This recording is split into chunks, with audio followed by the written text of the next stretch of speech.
Hi, kid, and welcome to this Hollywood-inspired kid time story time. Oh, this is one of my favorite actresses, Audrey Hepburn, who, like me, is British and a very talented actress. I personally being trained at the Royal Academy of Dramatic Arts. Did somebody say dramatic arts and fame and stuff? Because then I should definitely be here.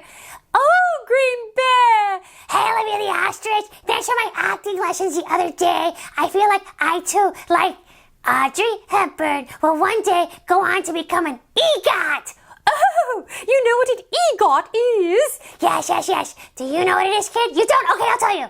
An EGOT is somebody, Yes. Go ahead and tell them. who won an Emmy and a Grammy and an Oscar and a Tony Award for being awesome. Oh yes, very few people have ever won all the major awards. But you know, Green Bear, my favorite movie of Audrey's of all time has to be Breakfast at Tiffany's. Oh. That sounds delicious. Oh no, that's the funny thing. What? There is actually no breakfast served at Tiffany's. Yeah, I don't get that. It's really misleading if you think about it. Yeah, you're right, Green Bear. It is a misleading title.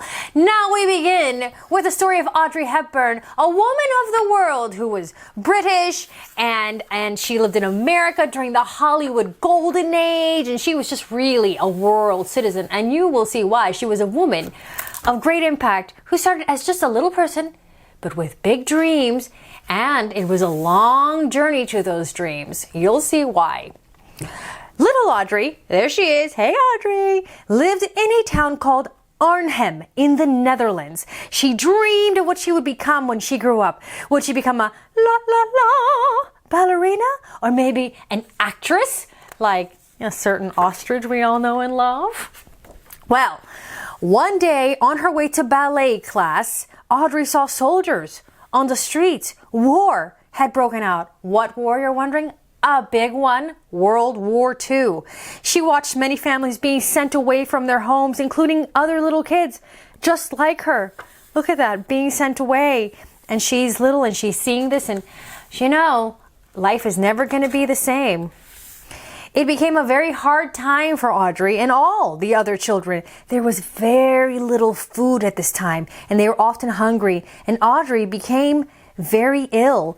Because why? Malnutrition from just not having enough food. And it's hard to believe for kids that you cannot have enough food, but in war-torn times, all the supplies get cut off. Well, at last the fighting ended and Audrey moved to London to study dance. But her teacher said she was too weak from the war to become a ballerina, because all those years of not having enough nutritional value in her meals, it made her body weak. But Audrey didn't give up. Oh, no giving up around here.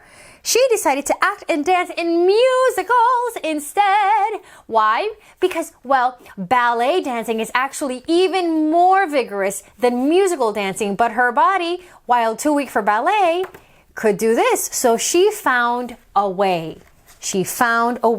And she became a famous actress on Broadway, in the West End, and then Broadway, and then Hollywood. La, Hollywood. Before long, she was making her first Hollywood film, and she would go on to win her first Oscar award for it. She was driving around Rome with a famous actor, Gregory Peck. Gregory Peck, you say? Who is that? Well, he's the dad in the movie adaptation of a book that you will probably read in school called To Kill a Mockingbird. He's amazing. The book is amazing. Green Bear note. Oh, a Green Bear note? Yeah. I just want to tell you kids that To Kill a Mockingbird, excellent book, does not actually harm birds of any kind, so you don't have to worry, okay? Thank you, Green Bear. You're welcome. Okay, so she's driving around Rome with a famous actor, Gregory Peck. This is the movie that is Roman Holiday. Now she's action! A movie star. First a stage star, now a movie star. Not bad for a little underfed girl who wanted to be a ballerina, huh? Well, she just kept on making one big movie after another, and every role she played was different from the one before because, you know, we got to keep it interesting. One day she was a nun.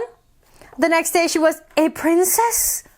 Yeah, because that's the fun thing about acting. No role is the same. And this right here, it's what adults call an iconic look. When you see this face, you know it's Audrey because she has the big, thick, dark eyebrows, the short little pixie cut hair. She's very unique looking. She had a simple rule for life. Dance as though no one is watching, sing as though no one can hear you, live as though heaven is on earth. Green Bear note. Okay, Green Bear, what is it? I would rather sing like everyone can hear me. Oh, okay. Well, that's fine too. The point I think that Audrey is making is to sing your song and don't let anyone stop you. Oh, okay. I just want to make sure that everybody knows that I don't mind if everybody stops to watch me sing and dance and stuff. Okay. You may proceed. Thank you, Green Bear. You're welcome. Oh boy. Next page. Beautiful book, isn't it? Pretty. Well, Audrey also liked to spend time alone in her apartment in the city. Look at that. Nice and cozy apartment.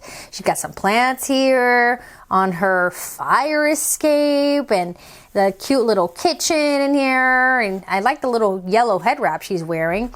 And look how bright and colorful the city looks. Look, somebody's drying their clothes up on the roof. Well, every day at breakfast, you know what she did? She read letters from her fans, actual paper letters, because there was no email. Not yet, anyway. She was loved by millions of people around the world. Isn't that cool to know that your work is beloved by so many people? So Audrey, well, she just kept winning award after award, but she was worried that she didn't deserve them. Why would she worry about that? Well, while she was a Hollywood star who seemed to have everything, looks, beauty, great roles, fame, wealth. You got it all, kid.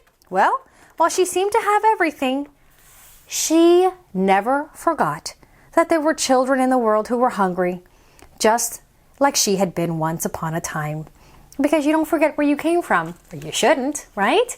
And if you know that you are now better off and in a position to help other people, why not? Well, that's where we get to the back half of the life of Audrey Hepburn and why she made such an impact.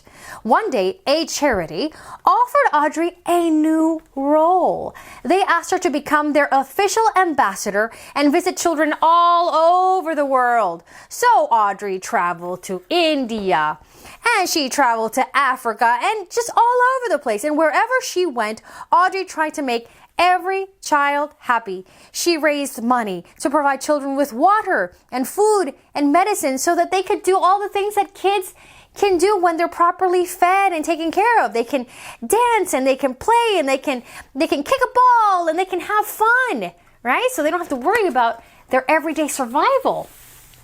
Well, Audrey spent the rest of her life meeting people and helping people across the globe. And that made her happier than acting or dancing ever had. Can you imagine a little kid who's from Europe and all the starvation that she sees and the war she sees and barely being able to dance, and she goes on to become this great person? And look at that. That's the real Audrey. Let's see here. I'm going to get it closer so you could see. That's Audrey and her mom right there. And then there, right there, is the ballerina version of Audrey. And here she is in a movie. I think that's Gigi. I think that's one of her famous movies, Gigi.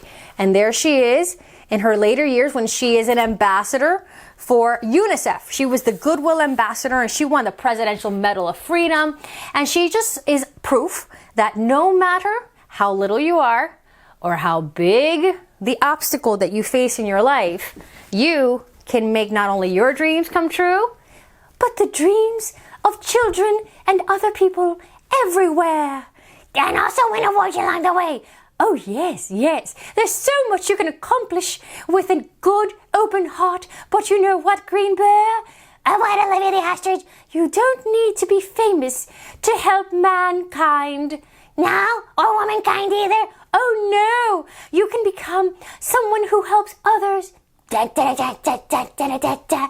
Sorry, I hear inspirational music in my head when I start to hear inspirational thoughts. I didn't mean to interrupt. Go on. Oh, that's so charming, Green Bear.